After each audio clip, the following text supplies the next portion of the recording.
The chance of a hard landing just doubled in the last 5 days. By the end of this video, you will know how a hard landing recession would impact your favorite tech stocks, including Tesla, Palantir, SoFi, and PayPal. So you are prepared for whatever the future might bring. Now, my four-legged financial analyst Winston has been working overtime, sniffing out the latest market trends, and I must say what he's uncovered is rather alarming. We're witnessing an unprecedented surge in demand for wingy puts, basically panic buying of insurance in case the market tumbles. And this isn't just market noise, it's a clear signal that big players are bracing for a significant downturn. But amidst this looming chaos, there is a silver lining. You see, while researching these market trends, we stumbled upon a strategy that has been yielding rather impressive results. Our teaching portfolio is up 80% this year alone. Fancy learning how we achieve this for free? Zero requirement. You don't need to know a thing. Well, come and join my 2-hour beginner trading workshop this coming week. Link is down below and I'll break it down for you exactly how we do what we do. But let's dive into the eye of this economic storm. A hard landing isn't just a financial jargon, it's a scenario that could reshape our economic landscape. Imagine a pilot trying to land a plane in severe turbulence. That's our economy right now. And the runway is getting just a little bit shorter every single day. Just 1 week ago, the probability of this hard landing stood at 12%. Today, it's doubled. That's a 100% increase in just 5 days. But what's driving this rather alarming shift? The answer lies in a perfect storm of economic indicators. Let's go through them so you understand better what's going on out there than 99% of people. First, we're seeing a renewed demand for what traders call wingy puts. And these are put options on the US stock market. In simple terms, big players are betting on a downturn and they're insuring against that event. But that's just the tip of the iceberg. Dig deeper, we have a beating heart of our financial system, SOFR. No, that's not a new breed of dog that Winston's been chasing. SOFR stands for Secured Overnight Financing Rate. And I know it's what you discuss every single morning with your children. Darlings, how is the Secured Overnight Financing Rate this morning? But on a more serious note, it's kind of the pulse of the economy. It's a vital sign that tells you how healthy our financial markets are. So what exactly is it? Well, if you are a bank, imagine you were a bank and you need to borrow money overnight to keep operations running smoothly. SOFR is an interest rate, or SOFR, I should just call it, is an interest rate for these short-term loans backed by US government debt. It's like the cost of a quick financial energy boost for banks, a bit like one of these electrolyte thingies I've got here. Now, why would you care about this seemingly obscure rate? Because it's the benchmark for everything from mortgages to complex financial products. It's the foundation upon which trillions of dollars of financial products are built. But here is where it gets crucial for our current economic situation. SOFR doesn't just tell us about overnight loans, it gives us a window into market expectations. And right now, that window is showing us a storm on the horizon. It's telling us that there is a 24% chance that the Fed's going to slash interest rates by 1.5 percentage points or more by December. A week ago, that was less than half. It's a fairly dramatic shift. And to put that into perspective, a rate cut of 1.5 percentage points is massive. It's the kind of action central banks take when they're genuinely worried about an economic downturn. It's like a doctor reaching for the defibrillator. Is that the word? You only do that when things are fairly serious, right? You're not saying, you've got a cough, have you? Hopefully he doesn't do that. Now, let's zoom out and look at the bigger picture. 3 other key economic indicators are flashing red. The US dollar. Despite its reputation as a safe haven, it's showing signs of weakness. Treasury yields, they're dipping, often a harbinger of economic trouble. And then 3, crude oil prices, they're on a downward trend, signaling decreasing global demand, which would only happen in a recession.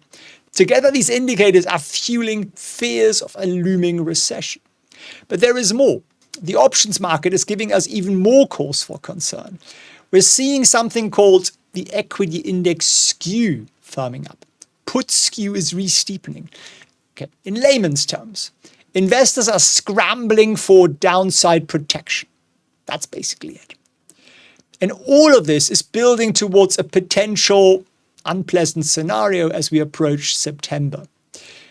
But it gets a little bit more concerning. And don't worry, it's not all bad news, but you need to understand these basics so that we can get to how do we make money out of this.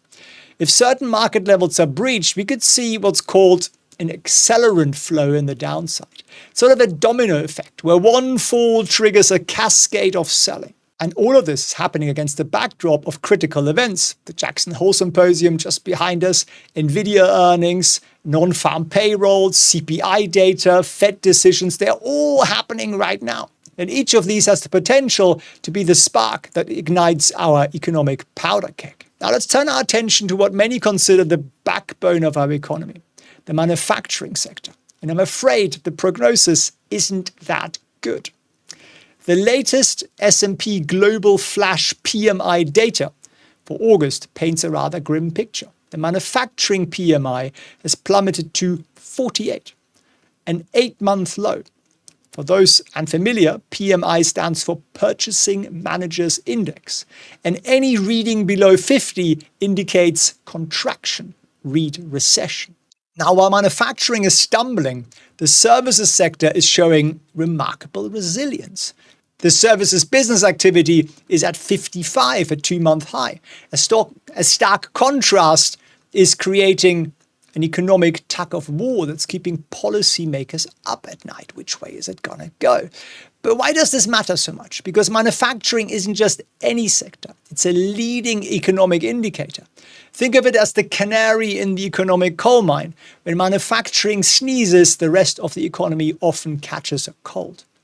Historically, significant declines in manufacturing have often preceded broader economic downturns. It's like watching the first domino fall in a complex economic chain reaction. But there is another piece to this puzzle that's equally troubling: the manufacturing orders to inventory ratio. This ratio tells us about the balance between new orders coming in and the stock of goods manufacturers have on hand. Currently, this ratio is at rather concerning levels. It suggests that manufacturers are sitting on more inventory than they have orders for, and this could lead to production cuts, layoffs, and a further slowdown in the sector. The impact of this manufacturing slowdown isn't confined to factory floors. It ripples through the entire supply chain, affecting everything from raw material suppliers to logistics companies. And ultimately, it could hit the consumer in the form of reduced product availability and potentially higher prices. So you're going to get a slowing economy and higher prices, the worst of both worlds. Moreover, this isn't just a domestic issue. Manufacturing is a global game, and weakness in one region can quickly spread to others.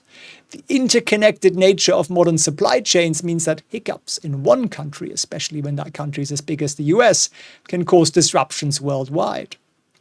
Now, while the service sector is currently propping up our economic growth, we can't ignore the warning signs for manufacturing. It still accounts for a significant portion of US GDP and employs millions of people. So what does it mean for investors? It means we need to be vigilant. The difference between manufacturing and services creates a complex landscape that requires careful planning. But there is another factor at play, one that has historically made investors nervous year after year. Let's talk about the dreaded September effect. Let's dive into what's known as the September effect. It's not just folklore, it's a phenomenon. It's backed by hard data. Since 1950, September has been the worst month for stock market performance. On average, the S&P 500 has declined by about 0.5 percentage point during this month. It's the only month with a negative average return over this extended period. Now, you might be thinking 0.5%, that doesn't sound so bad. But in the world of finance, where fortunes can be made or lost on a fraction of a percent, this is significant. It's like a persistent headwind that investors have to battle year after year. So what's behind this autumnal anomaly? Well, there are several theories. One suggests that as investors return from summer vacations, they reassess their portfolios and make changes. We spend too much on the south of France, darling. It's like a financial version of spring cleaning, but in autumn. Another theory points to mutual fund tax selling. Many mutual funds have their fiscal year ending in September. Fund managers might sell losing positions before year end to harvest tax losses. And this selling pressure could contribute to the overall market decline. There's also the anticipation of third quarter earnings reports. As companies prepare to release their Q3 results in October, investors might become more cautious, leading to increased selling pressure in September. But here is where it gets truly intriguing. The September effect isn't just a US phenomenon. It's been absorbed in markets around the world, from the FTSE in London to the Nikkei in Tokyo. September seems to cast a global shadow on stock performance. But let's bring it back to our current situation. Remember those economic indicators we discussed earlier? The weakening manufacturing sector, the increased probability of a hard landing, all those factors converging as we enter September, potentially amplifying the historical trend. We're seeing increased demand for downside protection in the options market. It's as if investors are battening down the hatches, preparing for a storm they fear is coming. So what does this mean to all of our portfolios? Well, let's turn our attention to our 4 stocks that have been catching the eyes of many investors: Tesla, Palantir, PayPal, and SoFi. How might these companies fare in the economic landscape we've been discussing? First up, Tesla. As a player in the consumer discretionary sector, Tesla could be vulnerable in a recession scenario. Typically, when economic times get tough, people tend to postpone big purchases like cars. However, Tesla isn't your average automaker. Tesla's dominant position in the EV market could provide some resilience. Government incentives for EVs might continue to drive demand even at a downturn, although politics might obviously turn that on its head.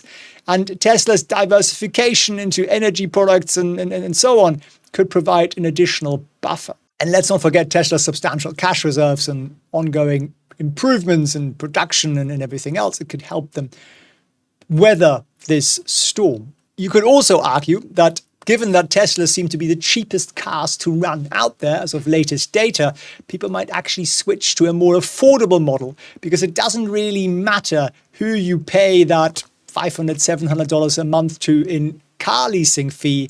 And if at the same time you can actually reduce your running costs through lower insurance and lower maintenance costs, perhaps it is actually the moment for Tesla to shine as a car manufacturer. But let's look at the next stock here, Palantir. As a data analytics company with significant government contracts, Palantir might be less affected by economic cycles than consumer-focused companies. It's as if they're playing in a different league altogether. However, Palantir isn't immune to economic headwinds. If a recession leads to reduced government spending, I think it'll probably be the opposite, but it could lead to delay in corporate digital transformation projects.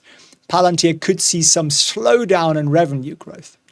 Now on to PayPal. As a digital payment provider, PayPal sits at an interesting crossroad in a potential recession. On the one hand, reduced consumer spending could negatively impact transaction volumes. They're basically a toll booth operator, right?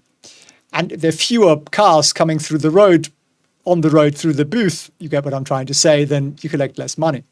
On the other hand, the shift towards digital payments, accelerated by the pandemic, could continue to benefit PayPal even in a downturn. Their diverse product offerings, including the recently discussed Fast Lane, could help maintain user engagement even if overall spending decreases. Lastly, let's consider SoFi. As a fintech company offering lending and financial services, SoFi could face significant challenges in a recession scenario. Economic downturns typically lead to increased loan defaults and reduced demand for new loans, which could impact SoFi's core business.